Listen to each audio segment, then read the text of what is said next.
Welcome to Birken Forest Monastery's live stream, questions and answers. I am Ajahn Sona, and I will do my best to respond to our questions, which beautifully arrived from all over the world. I heard there was Sweden and Switzerland and California and Alberta and Uzbekistan. That's great that we have a audience of all kinds of people all over the world. And let us begin. Metta will be asking the questions today. Let's hear the first question, Metta. The first question, Ajahn, is from Bob from Texas, United States. What are realms of hell beings and hungry ghosts, and how do I avoid them? Well, you don't really have to worry too much about the beings themselves. What all humans have to worry about is becoming the beings, becoming hell beings, becoming hungry ghosts. So once we get familiar with Buddhist ideas, cosmology, and cosmology is just the kind of stations of consciousness where these other realms of consciousness, of existence are.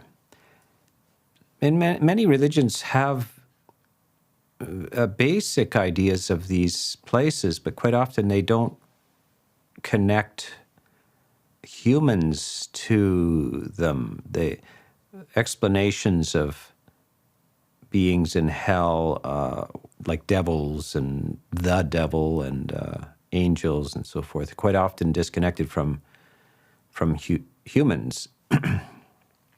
Some religions have the idea that you can go to hell, and but when you get there, there's these other beings, these hell beings that are going to torment you. But actually, so from a Buddhist point of view, we kind of connect it like any being can end up anywhere through cause and effect. So these, what are called angels or devas, are actually at one point were humans, and they had a fairly refined type of consciousness, and that's the result. When they die, then they are reborn in heavens as angelic beings or devas, shining ones. This word deva means shining ones. And so basically you can go anywhere in the universe if you know the laws of the universe.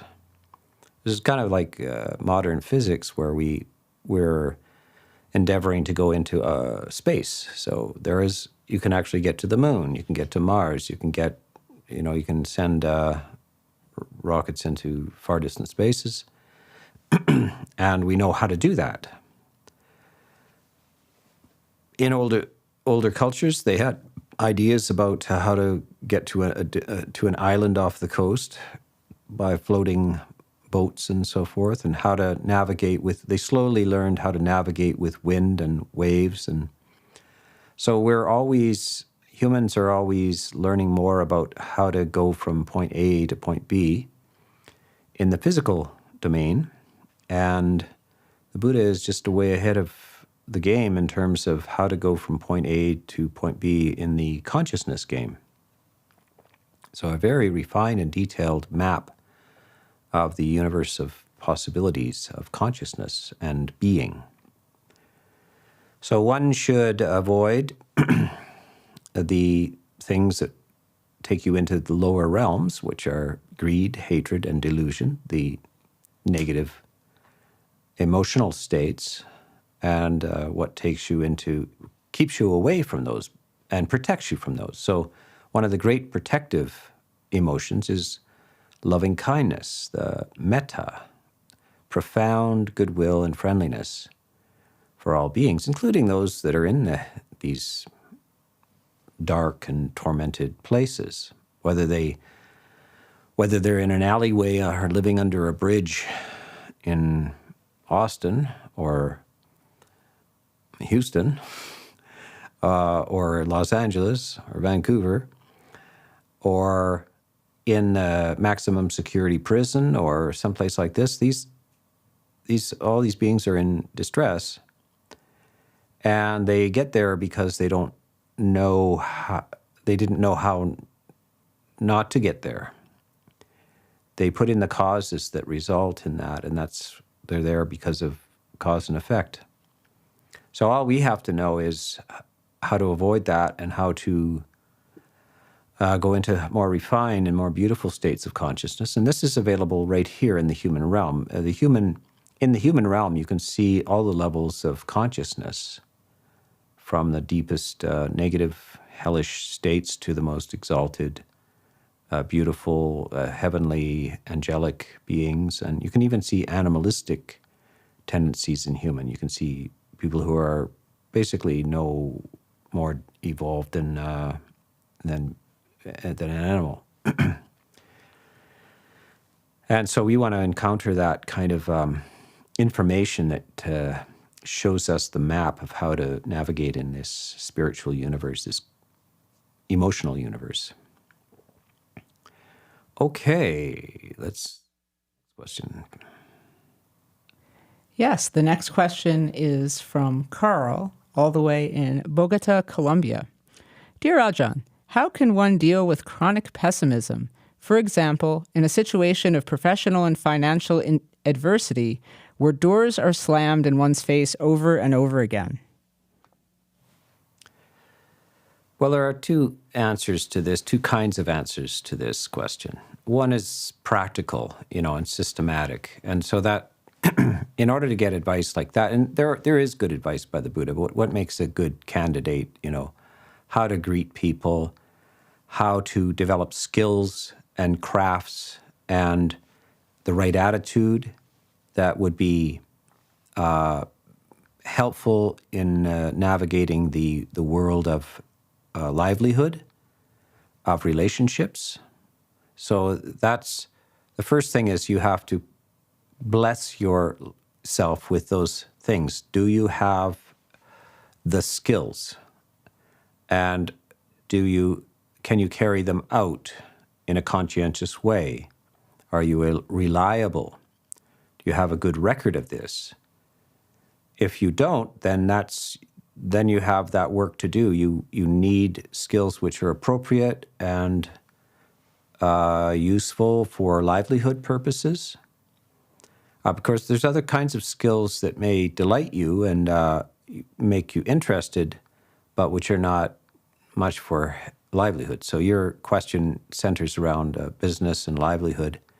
So after having taken care of all of that, and then sometimes, of course, economic situations in various countries at various times, there's been depressions, and no matter how many skills you have, you are out of luck. Now, that's the philosophical level. And so you need a view of life which allows you not to be a pessimist, but to be a realist. You should neither be an optimist saying everything's going to be fine, it's going to be all sunshine for me, or a pessimist who says, it's just hopeless. Neither are the case. What is the case is that sometimes you succeed, sometimes you fail, sometimes you're popular, sometimes you're marginalized, sometimes you have good fortunes, you get a raise, you win the lottery, something like that, and sometimes you lose your wallet. And you need a view of life which allows you to be well and stable in both situations, and that's a realistic philosophy of life, and that's what Buddhism is. Equanimity, or upekkha, is the word we use. And this quality allows you to be centered in the midst of what are called the 8 worldly winds. They're kind of teeter-totters: success and failure, praise and blame. So how are you when you're praised? Do you feel great when you're praised? and really bad when you're blamed, well, that's not equanimity. Everybody gets blamed for things and praised for things. Sometimes people get a lot of praise and a little blame. Sometimes people get a lot of blame and a little praise and so forth. But you have to have some sort of stability in the midst of these things. So that's how you get out of this pessimism, is to say, yes, I'm in a country, in a situation where my skills are not marketable at the moment. I'm getting doors slammed in my face. That's reality, and I never thought that the world worked any other way, that sometimes it is like that. And so I'm not disturbed by that, because I knew that that's part of reality, that I knew that kind of thing can happen to other people and also to me. See, it can happen to me. So that now we're nicely in tune with reality. We've accepted reality. And we need to be light of heart and spirit and do the practical thing. So how do I get a job? Do I need more resumes? Do I need to knock on more doors? Do I need other skills? That's the practical question, which should not be overlooked. And the spiritual answer is, the worse it gets, the better I feel. When I'm out of work, it's all right. It's time for my spiritual practice to kick in, and I will feel okay. Okay, that's brief.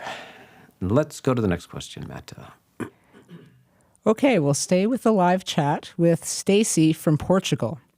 My question remains the same as I first asked 20 years ago. How do I bring this back to my life in the city? The city being wherever we may be living. Well, that's the job. It's not good enough if it doesn't go back to the city. And even for monks who have taken up the robes and how, at times things go well. You're in a very nice, orderly monastery, but there's occasions you're not immune from the worldly winds of the situation in the world. So, for instance, all of Tibet was full of monasteries, and 1,000 years or 1,500 years of big stone monasteries where lots of practice went on, and then suddenly the Chinese invaded and wiped it out. And so what do those monks do? Suddenly they're they arrive in Toronto. You straight out of Tibet, which was something like medieval Europe, very tranquil religious society, and suddenly you're thrown into Los Angeles or Tokyo or southern India, where the heat killed a lot of people.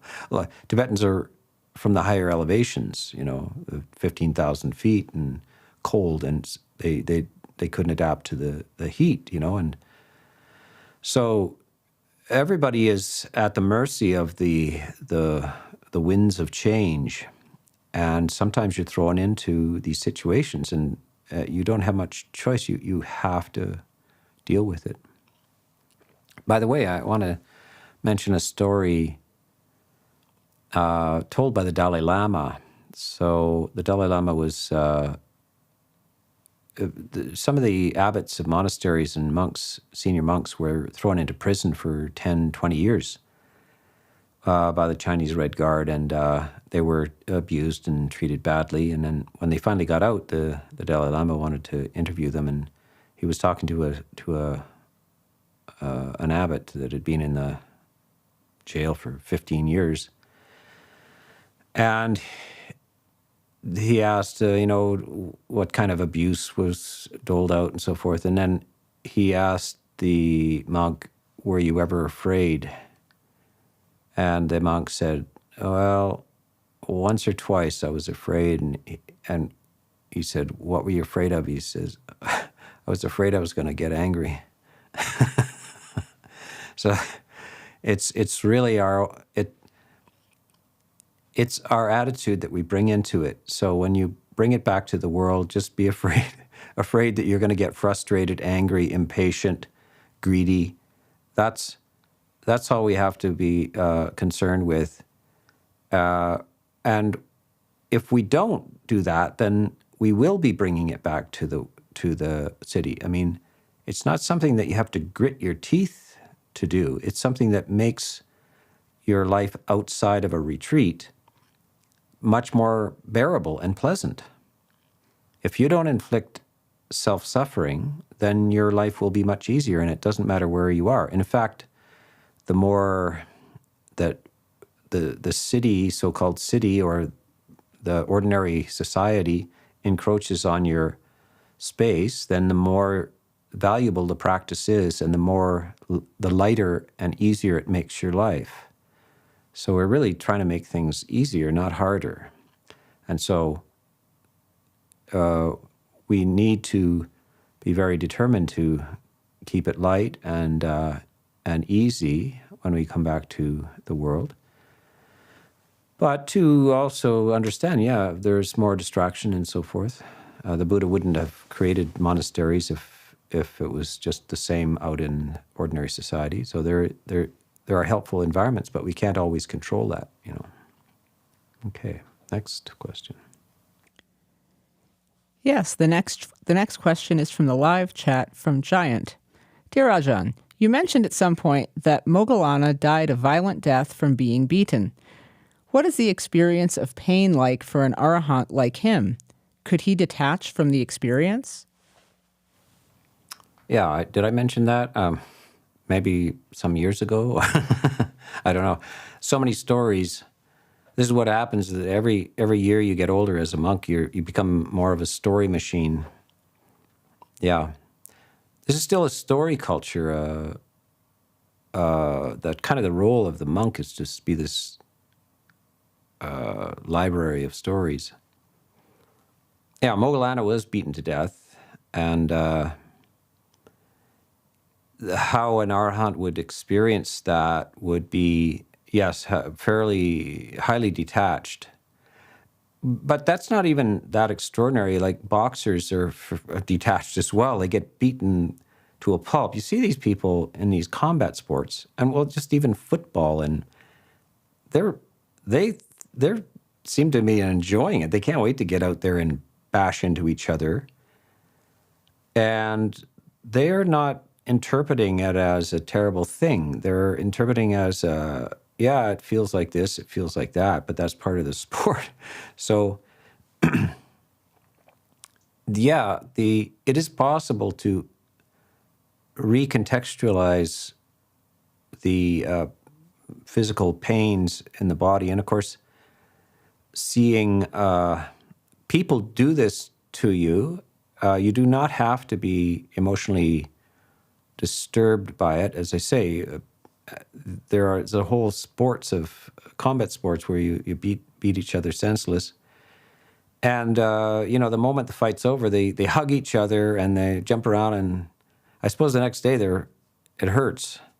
But having been struck by another human being does not have to be a terrible humiliation or anything like that. It's just the nature of things. I mean, if you're walking out on a hike in the forest and a branch hits you in the face, it's not, how do you interpret that? It's just an event. The branch has no intention. So Moggallana would have had great equanimity about it. But would have been prepared quite and equanimous regarding death, the approaching death as well. So yes, you can cultivate these attitudes, and not just Buddhists have been equanimous in these situations. There's many other religious and spiritual practices which people show abundant detachment and equanimity in the face of violence and death. Yeah. Yeah, that's next question, Metta. Yes, Ajahn. The next question is from Robert from Cork, Ireland. Dear Ajahn, with respect to Sila, can we not sometimes delude ourselves to think we are keeping good Sila when we are not, and also the opposite? I mean, we might not break the 5 precepts, but at the same time, our Sila might not be great either. How can we measure this? Well, let's keep Sila as an outward structure. That is, Sila, you can't have good Sila and not so good Sila at the same time. I mean, you can have good Sila for a week and then 2 days of bad Sila or something like that, but really you're concerned that your intentions, that you're feeling hypocritical, you're behaving yourself, but you don't really feel that you're actually have good intentions all the time. Well, that's another level of the game. That's the level of the mind. So Sila really is the activities of the body and speech. And the mind is a more complex level. If you can avoid killing, stealing, sexual misconduct, lying, and intoxicants, then your Sila is being kept. And then, but the next thing is that you might be full of anger and greed and this kind of stuff. And then that's another level to be dealt with. That's the internal level. And it's quite a journey to deal with it. But the Buddha is a great teacher, so that's why he separates off. Well, let's just start with some basic behavior, some lines that you shouldn't cross to help you live a life that you won't regret, that won't get you into trouble, that will make you acceptable to other human beings as well. So that's what Sila is, this virtuous behavior, speech and behavior. As far as the mind goes, that's another level of the game, and you see that in right effort, right mindfulness, and right concentration. And that's where, and right view as well. So that's another part of the practice, but it shouldn't be just confused with the outward speech and action. Yeah. Yes, Ajahn, let's go back to the live chat. And the next question is from Michael in Rehoboth Beach, Delaware, United States.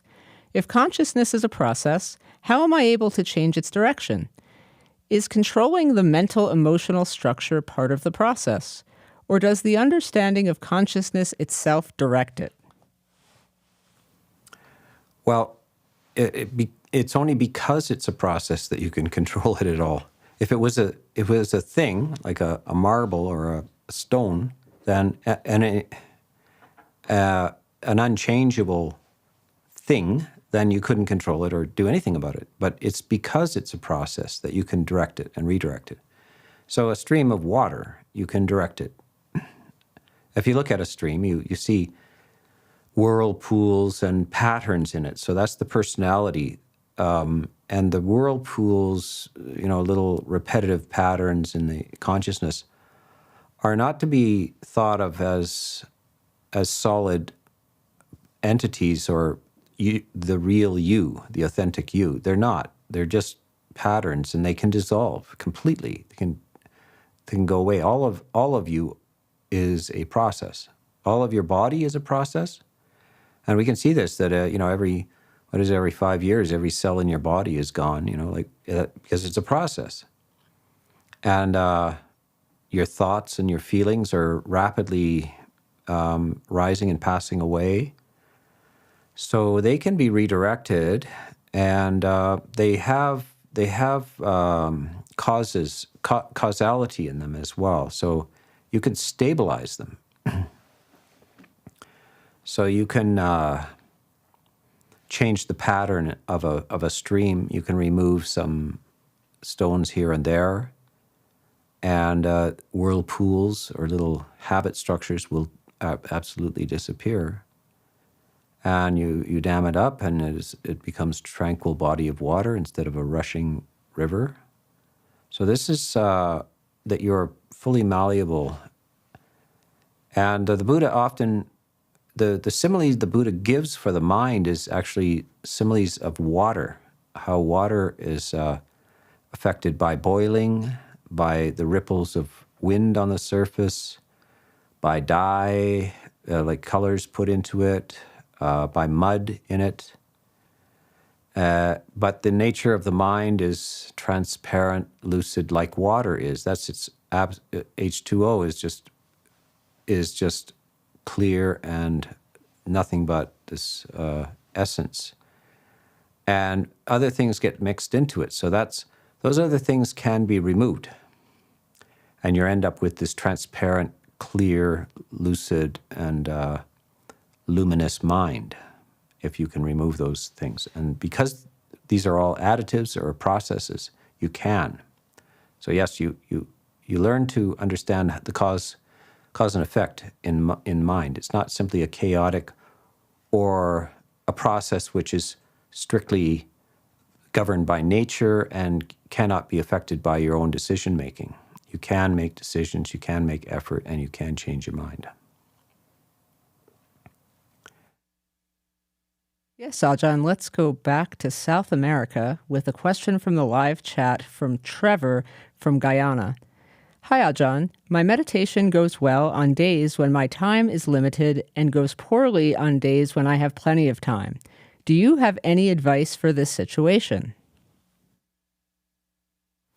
It goes well when you don't have time, and it goes badly when you do have lots of time? Okay, well, that's good. At least it goes well half the time. Gandhi had a saying, he says, I meditate an hour, half an hour a day, and unless I have a very busy day, and then I meditate an hour. So it's good that when you have a lot of activity in the day that your practice holds up. But that's true when you're really given pure being time without any distractions. That is quite a challenge for most humans. Most humans are not eager to do that, to be without distractions, without work, without anything to do. Most humans run in fear from that. They don't know what to do with themselves. But that's where your practice is, that's where you really see your practice, when there are no distractions. There are no people to chat with. There's no work to do. So it's better when the time is limited. Yeah, well, he says it's better when the time is limited, and I suspect it's because you got a lot of activities and you're happy doing things, but when there's nothing to do, you're not happy being. You're not happy being without doing. So this is the fine art of being. And being a happy person who doesn't need a whole bunch of stuff to distract themselves from being. So this is why you're probably realizing it's like when I just got time on my hands, somehow my practice slips away. But you're mistaken in a sense. You're just actually, you like activity. And you like being active and like having things to do. And when you have nothing to do, it's a challenge. And of course that is. Most humans want to be busy, although they complain about it as well. They like to be busy. This is what we ask. How you doing? Oh, busy, Yeah, me too. We kind of make it a merit badge to be busy. It's almost, people get disturbed if you say, what do you do? What do you do? Nothing. Yeah. The next question is from Gord from Victoria, British Columbia, Canada. It is stated that a monk may only meet with a female in the presence of another male. I understand the reason for this, but would it not be more appropriate for the monk to meet the laywoman in the presence of another woman rather than a man? Well, this rule is what's called Vinaya, and these are hundreds and hundreds of rules laid down for monks, and it's for the benefit of the public image and so forth. It keeps scandals to a minimum and this kind of thing. So it's very well laid down. Buddhism, the monastic order, has persisted for more than 2,500 years, and it has a good reputation. And part of it is because of these very intricate and thoughtful rules laid down by the Buddha. And when you look at the rules, there are cases, there's sort of case law, like how the rule developed. So obviously, the rule wasn't always there, and then a monk transgressed the boundaries of good behavior with a woman. And then the Buddha says, you can't do that. You can't be alone with a woman. And then, two women showed up, and then they were in a little agreement to turn a blind eye to the relationship between the monk and one of the women. So the Buddha said, well, it doesn't matter how many women, you have to have a man present. And the man has to understand what's being said as well. Has to speak the language, know what's being said between the two. And so that's, aside from locking you in a cell with bars between you and the rest of the world, how else are you going to do it? You have to have a witness. And because it didn't work out with just women as a witness, so they assigned a man as a witness. And that seemed to improve the situation. And that's why it's laid down like that. So if you had presented your idea to the Buddha, he would have said, well, that's an idea, but I think we're going to go with the witness must be a man. Yeah. The next question is from Nora in Mexico City, Mexico. Dear Ajahn Sona, could you explain what Yoniso manasikara means in order to alter perception, to move towards renunciation and abate the desire? Well, Yoniso manasikara is a Pali term. I almost said Latin term. Latin, Greek, Pali, Sanskrit, all have common roots. There are obviously some intertwined earlier languages evolving into these, and so they have similar roots. Yoni is the womb, and mana is mind, and kara is doings. So mind doings that go to the source or the place of birth, that creative place. So they go to the place where the birth of wisdom takes place. And this, by the way, is what the Buddha says. There are two important qualities in order to attain enlightenment. The most important external factor is a spiritual teacher, called a kalyana mitta, or a beautiful friend, a spiritually beautiful friend, a good somebody who's spiritually developed. And the internal quality that is most important to enlightenment is this Yoniso manasikara. So some people may be surprised. They might think, well, mindfulness is the most important thing. But actually mindfulness is just is an assistant to Yoniso manasikara. And that is this ability to inquire to the pertinent and essential elements which solve the problem of suffering. Because for the Buddha, he's not a philosopher who's attempting to describe the universe or the world. It's not a scientific search for truth. When we use this word truth, which truth are we talking about? So the Buddha specifies this. Right off the bat, he says, there's one truth that I'm particularly interested in, was the truth of suffering. It's a fact. That exists. Suffering exists. And what's more important is it's possible to reduce that suffering or even extinguish that suffering. And so he makes that the priority in life, the preeminent fact which needs to be addressed in existence. And so this Yoniso manasikara, the mind activities that go to the source of this suffering, go to the source of why does this happen, are what's essential for undoing this suffering. So it's the ability to direct your intelligence and your wisdom to the essential problem in existence. So that's why this what this factor is. It harnesses. Well, what it harnesses is the Eightfold Path. So mindfulness will help, effort will help, concentration will help, good behavior, what's called virtue or sila, will help.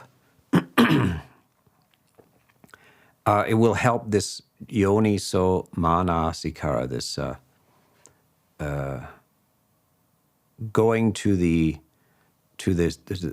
source of the problem, inquiring into the source of the problem.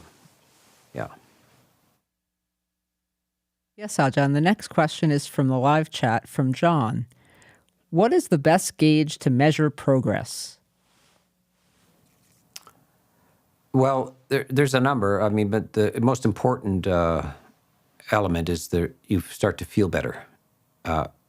So the question you should be asking yourself is, how do I feel? It's not always easy to know. Like it's a gradual thing, and quite often you forget just how bad it was. You know, this happens. You know, regularly in life. You think, well, you know, I like to go and I thought it was a bad experience to go talk with the other guys that I used to hang out in high school. Maybe it wasn't so bad. And then you go back there and think, yeah, it really was bad. You know, holy mackerel. How did I forget?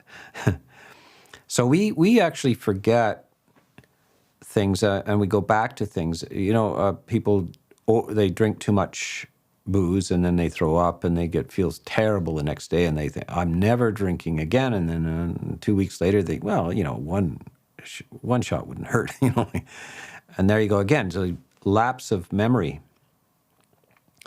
So we have to ask ourselves, like, how do I feel? Am I suffering less? Am I dealing with events that would throw me off before and I'm less thrown off? I mean, you're not looking for instant perfection. It's a gradual path, by the way. So you gradually lighten up the experience of being and you feel better. And that's how you mark progress. However, this is something that happens. As your attention, mindfulness, and awareness of your inner condition increases, you might feel like you're actually going backwards. But that's the sign of increasing awareness. So here's the simile: it's like you have a nice room downstairs where you have your hobbies and stuff, and one day you decide, you know, the light is rather dim in here. I'm going to get a new bulb. So you replace that 20-watt bulb with a 60-watt bulb, and suddenly the place is quite dirty. There's a lot of spider webs, dust, cracks in the wall, paint is peeling. You think, wow, what happened to this room? Nothing. The lighting, you weren't able to see that stuff before. So now you're able to see it. So quite often, this is the dismay that people have. They're working away at their spiritual practice and they come and report to me. And this is many times they say, I'm a mess, you know. So, no, that's the sign of progress. You were a mess and you couldn't even see it. That's how much of a mess you were. Now you can see it. So until you can see the mess, you can't really progress. But that seeing, standing outside of it and seeing into your own mind, the chaos of your own mind, is something that people run away from. They just think, this is terrible. I just need to distract myself. And they distract themselves, but they don't deal with the situation. So that is the practice, is why many people don't. The last thing they would do is come to a meditation retreat. It's just, they know exactly how bad the situation is, but as long as they can medicate it with some drugs or alcohol or television or sports or distractions or all kinds of ways of distracting ourselves, it's kind of, you can struggle through, but you're dodging the main problem. So this is the nature of progress. Yeah. The next question is from Kumoyun from Tashkent, Uzbekistan. Lumpur, one of the factors of stream entry is associating with admirable people. If someone never encounters an Arya disciple in his life, does it mean he won't achieve stream entry regardless of his own effort? Well, so good to hear from Tashkent, Uzbekistan. We really have such a worldwide Q&A today, don't we? We're just hopping all over the globe. Yeah, no, it's possible. It's the Dhamma that you can, by just hearing Dhamma, reading Dhamma, it may trigger something. And if you have the potential, you could attain a stage of enlightenment. I mean, very helpful to have a Kalyana Mitta, which is the Pali, the beautiful, spiritually beautiful friend, somebody who's got some enlightenment, but it very helpful, a very good positive factor. But you can find the writings of such a friend. You can find videos and recordings of people that are giving good Dhamma and helpful Dhamma. And so you can, when you don't have comrades, I don't know how big Buddhism is in Tashkent, but due to the amazing capacity of books and internet and so forth, now you can access Dhamma, which people couldn't access, even if they lived a mile away from the Buddha in those days. They didn't have access to as much Dhamma as they can now. So the problem though is that such an abundance of every spiritual thing is available on the internet, including crackpots and cults and crazies and just malicious stuff and people just trying to rip you off. And so you got to sort through all of that, and then you got to sort through the various, say, legitimate mainstream people to find somebody who speaks to you and to your situation and is helpful to you.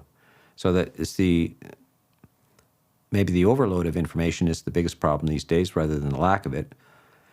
But you do have spiritual friends available on video and in books.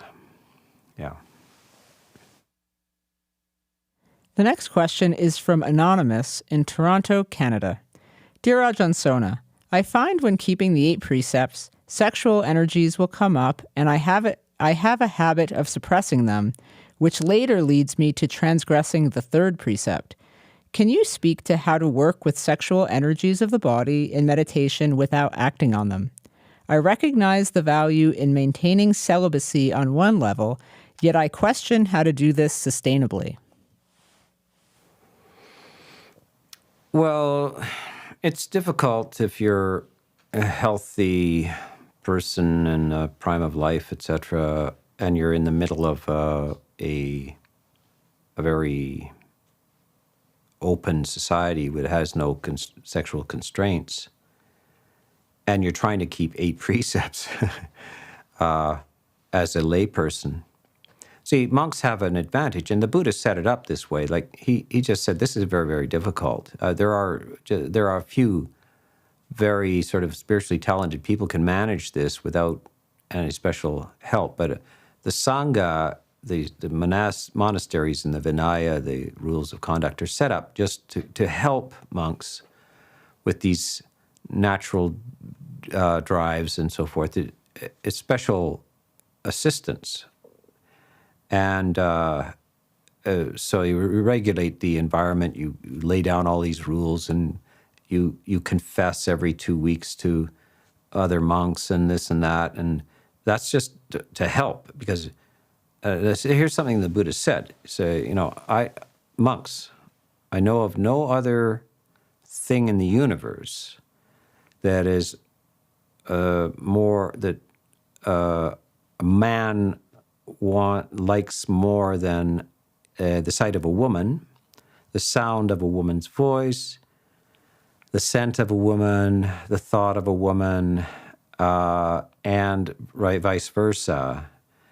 If there was one other thing like this, monks, the holy life would not even be possible. So it's just barely possible because of human nature. And this is, by the way, this is nothing to be ashamed of. This is just nature has built this circuit. It's a circuit. It's right in your brain. So somehow it's very deep surgery required to make that thing, those natural circuits to rise above them. You're not suppressing. You have to suppress them at times. You can't function in society there are people who can't suppress this, and they get thrown in jail very quickly because they can't be allowed to mingle with humans. If they can't manage their impulses, they will be put in a cell, and the key will be thrown away. And then there's a whole other category where they transgress proper boundaries, and they have to register as sex offender for the rest of they have to live in a motel complex with other sex offenders because nobody wants to live with them.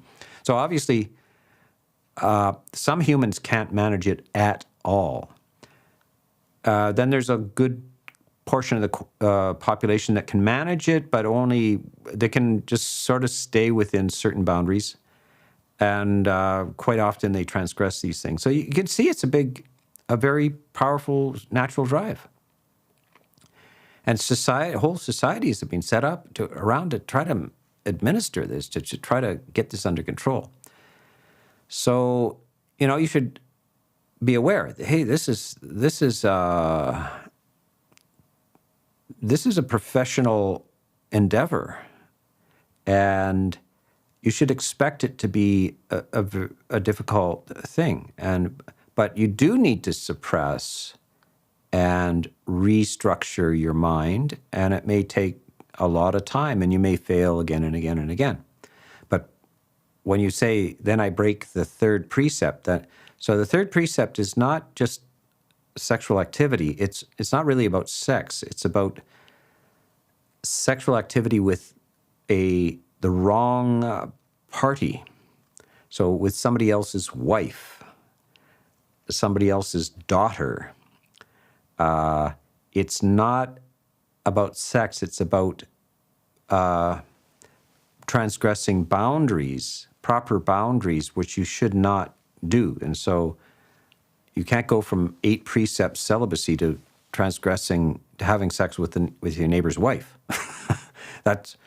You might be misunderstanding what the third precept is. The third precept is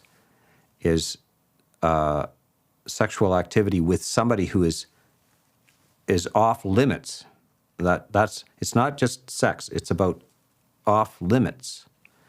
So you have to be clear about what is meant by all of this language here, and the high demand of the aspiration to the celibate, the pure life, is very high. You got to appreciate it. It's very difficult. Yeah.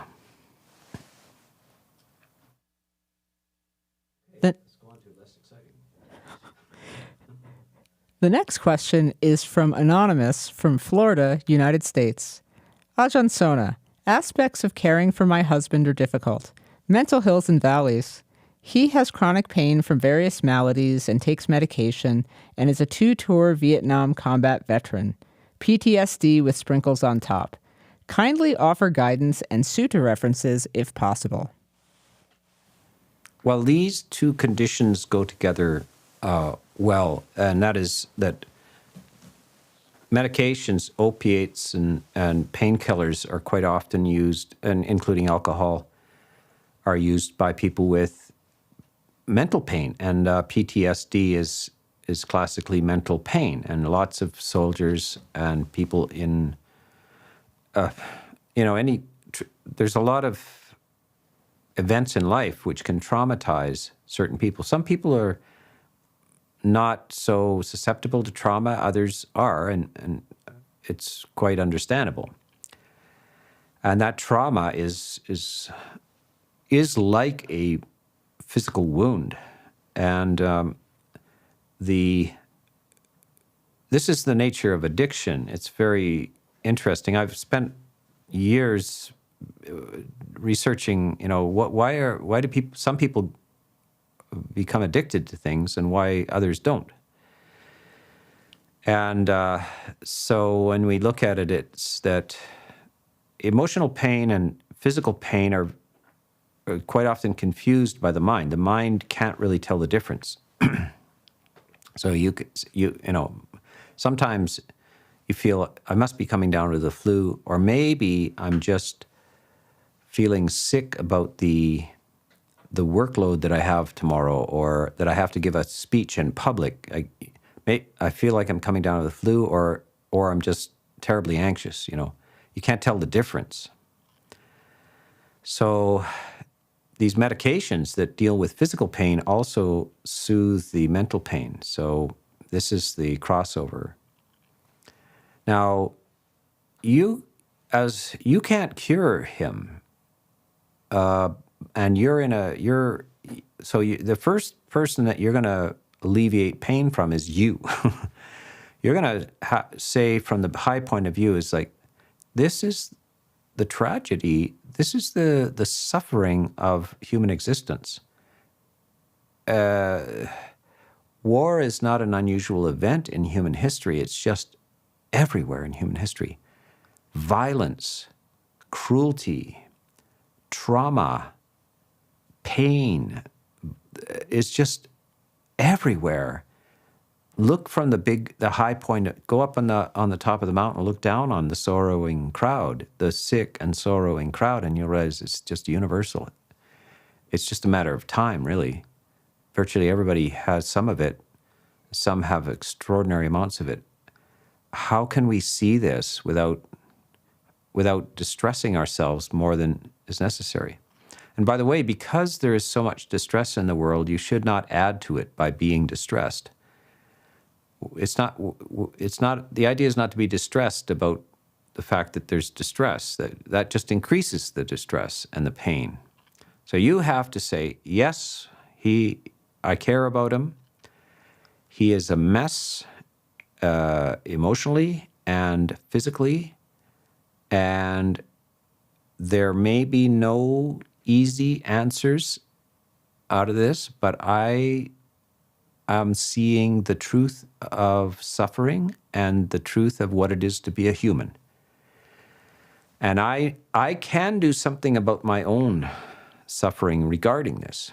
I must remain equanimous and yet caring, compassionate, willing to help in whatever way I can, but realizing, it's only in the movies where everything gets better, Quite often it doesn't get better at all. It just gets worse, and then people die. And is my philosophy of life, my view of life, big enough to handle that without causing despair and so forth? So the first person is, you're the patient actually in this situation. You're the one with the problem. You solve your problem, and then you'll be a helper to whatever degree you can help, but you're also fully in touch with the truth that maybe you might not be able to improve the situation. And in reality, we have to be okay that sometimes the patient doesn't get better. And we do our best with kindness, loving kindness, but we're primarily responsible for our own responses, our own emotions in regard to this. Yeah. Okay, Ajahn. So for our last question, let's go back to the United States. We'll go back to the live chat with Darcy. Dear Ajahn, could scary nightmares be called time in hell on account of bad deeds, since whatever realm we find ourselves in is essentially mind-made? Yeah, mind is where experience happens. If you don't have a mind, then there's no reality.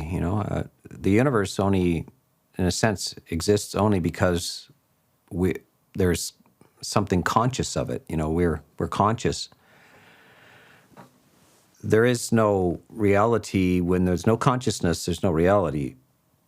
So reality is the experience of consciousness, and hell is the real hells are emotional hells. And so in a dream, you get a little taste of it sometimes. You get nightmares and really dreadful experiences. And so that is, and you also can get heavenly experiences as well. You can get a little taste of these possibilities. What's important to know is that the Buddha did talk about dreams and how to improve the quality of your dreams. So what is it? This is the first benefit of loving kindness. This is a sutta called the 11 Benefits of Loving Kindness. And the first three benefits are that when you practice loving kindness a lot, morning, noon, and evening, day after day after day, and especially in the hours before you go to sleep, don't be just watching the horror on the news, and then try to drift off. Don't be drinking alcohol before you sleep. All these things that people do, they live unskillfully and then expect to sleep. No, you can't. You need skillful living in order to sleep. And if you practice loving kindness a lot, then three benefits. One sleeps well, one wakes well, and one does not have bad dreams or nightmares. Why do you sleep well?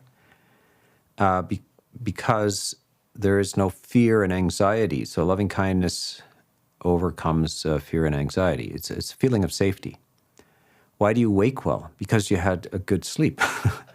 And why do you have no nightmares? Because you're not going to sleep with anxiety and fear infused through your whole system. So loving kindness is the antidote to fear. Okay? So that is how you deal with these nightmares, and how you definitely don't want to go into these hellish states of consciousness, and so loving kindness is the way out. Let me tell you, it takes a lot of practice, lots, all day long, but it's a beautiful thing. Yeah.